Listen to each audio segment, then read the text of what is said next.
Hello, everyone, and welcome to week 2. It feels like it's only been moments since I spoke to you last. This week, we're going to be talking about Aristotle, audience, and the art of persuasion. I will teach you how to identify and legally captivate your audience. Now, this is important in writing because the whole point of writing is you're trying to convey something. You're trying to convey a message. You've got an audience if you have a message. So, this is very relevant stuff. First things first. Hopefully, you guys have already watched this video. If you haven't, pause the PowerPoint, or you can even stop the PowerPoint. You can listen to this 42 seconds already again, and go back and watch this video. This video is excellent. We're going to be discussing this video in the PowerPoint. You must have watched this video by now in order to continue on in the lesson. I believe you can click on the video in your version of the PowerPoint and it will open up a new window for you to watch. If not, just pause it. I'll wait. Okay, that should have been enough time. Now moving on to the next slide. Now that you've watched the video, you understand the importance of proper audience identification and appealing to your audience, giving your audience what it needs. Every successful rhetorical composition, be it visual or a actual document, a paper, essay, anything, every successful composition begins with identification of audience. You do this instinctively. When you are applying for a job, you don't use a piece of notebook paper and an ink pen and write your name. You make a resume. When you are applying for college, you don't send them a video of you and your friends like you would to an application for Survivor. You do what is necessary for the situation. So this is not a complicated concept. It might seem like it at first, but my job is to break it down for you. So the first thing I have is this hilarious image of, I don't know if it's Kodos or Kang, but it is one of the aliens. This is about audience identification. Now you see, all 5 of these guys are aliens, but they're all very different. Their wants and their needs are all very different. We will learn in the next couple slides how to identify that. But a couple of things here. There are more than one kind of audience when you are presenting to people. You have an intended audience, and there's an accidental audience. This could be someone that reads your paper that it wasn't intended for. This could be somebody that sees something that you've written that you didn't really have them in mind. So you kind of need to be aware that even though you're writing to an audience, other people will be able to see your work at times. So you should kind of be careful about how you present yourself. You don't want to offend anyone, even if they're not in your audience right then, because as the current climate would suggest, it can come back to bite you. IDing your audience is critical to crafting an effective argument, and we will discuss this in the coming slides. Now, once again, this is me rehashing the same thing. You saying audience identification is hard, me saying it's not hard. You're doing it all the time. You are constantly and subconsciously adjusting each message that you say, which is any communication that you make, to meet your audience needs. For example, casual audience, your friends, your families, your neighbors, etc.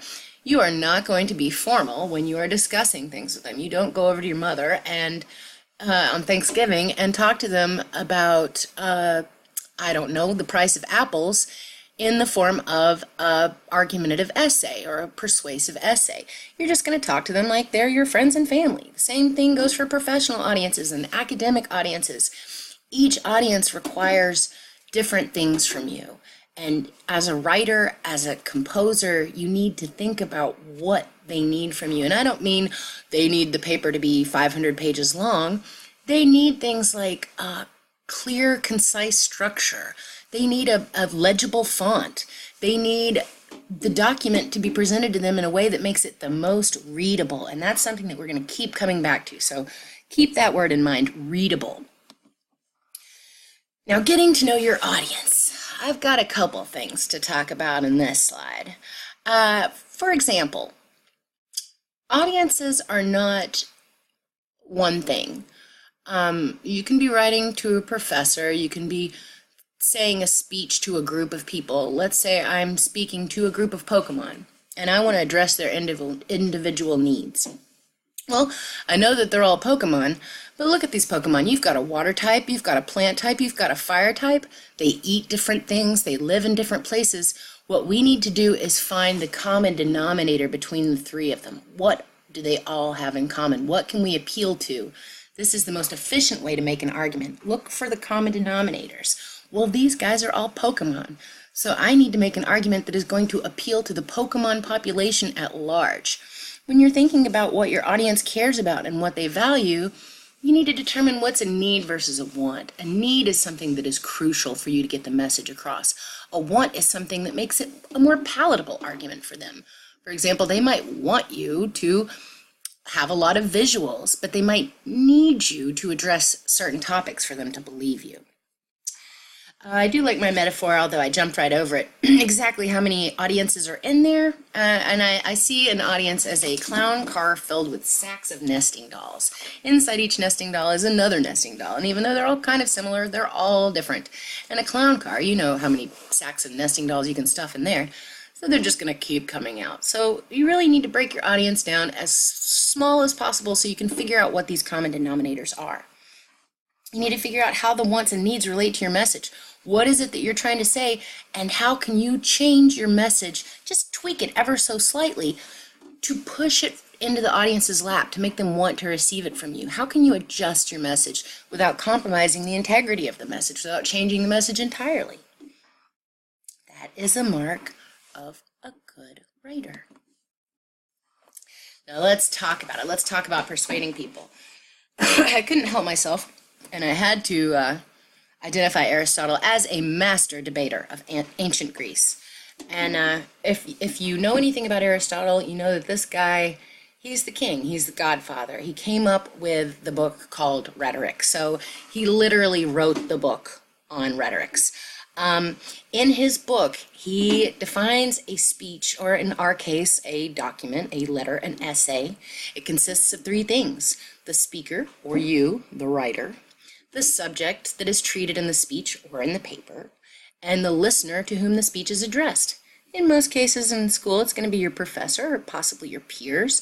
If you're writing a paper for a symposium or for some kind of meeting or discussion, you're going to be addressing a bigger audience. So be aware of your audience. But anyway, getting back to it, Aristotle says there's three things, and the means of persuasion exist in these three things. One, in the character of the speaker, and that's going to be ethos. In the emotional state of the hearer, and that's pathos. And in the argument itself, and that's logos. And I put sometimes kairos because it is relative and relevant to this, but not so much as what we're looking at right now. And that kairos more deals with like the moment in time that you present your argument. Like, is it, what's the social climate right now? Or not so much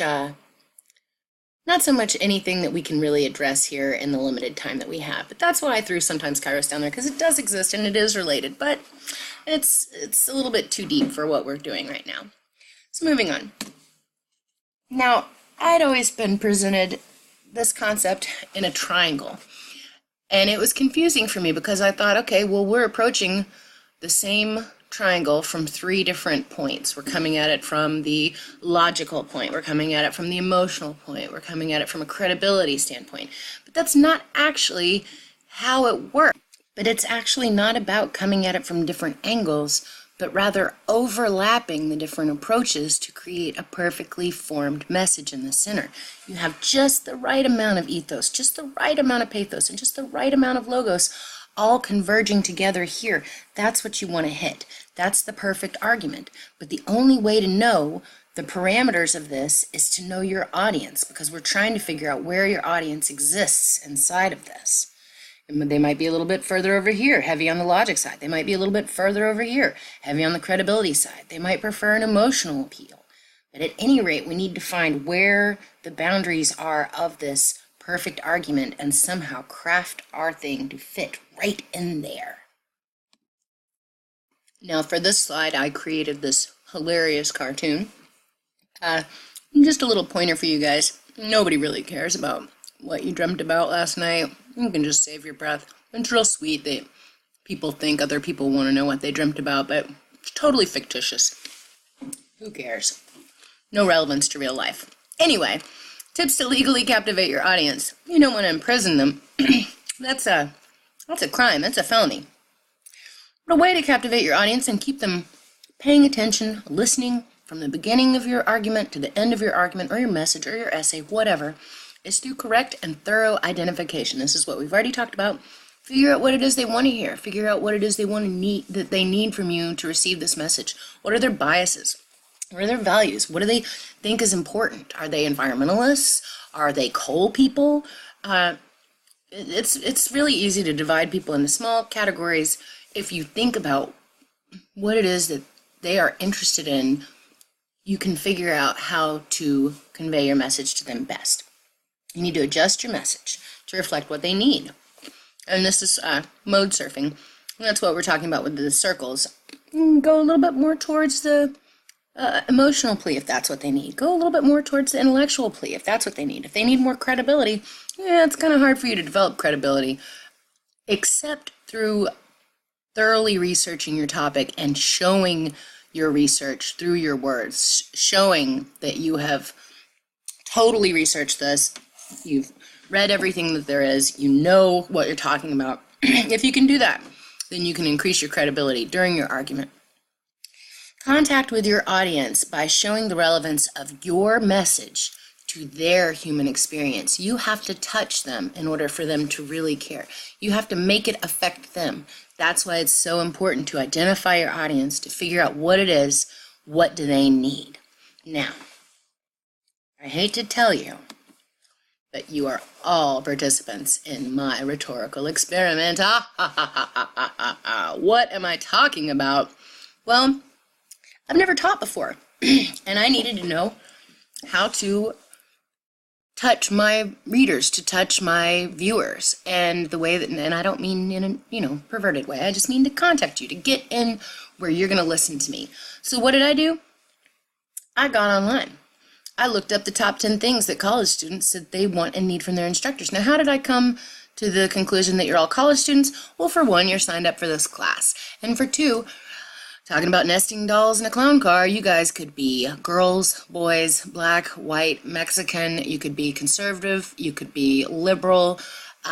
You could be monkeys for all I know. I have no idea. The one unifying common denominator that I know about all of you is that you are college students. So that's where I'm going to start.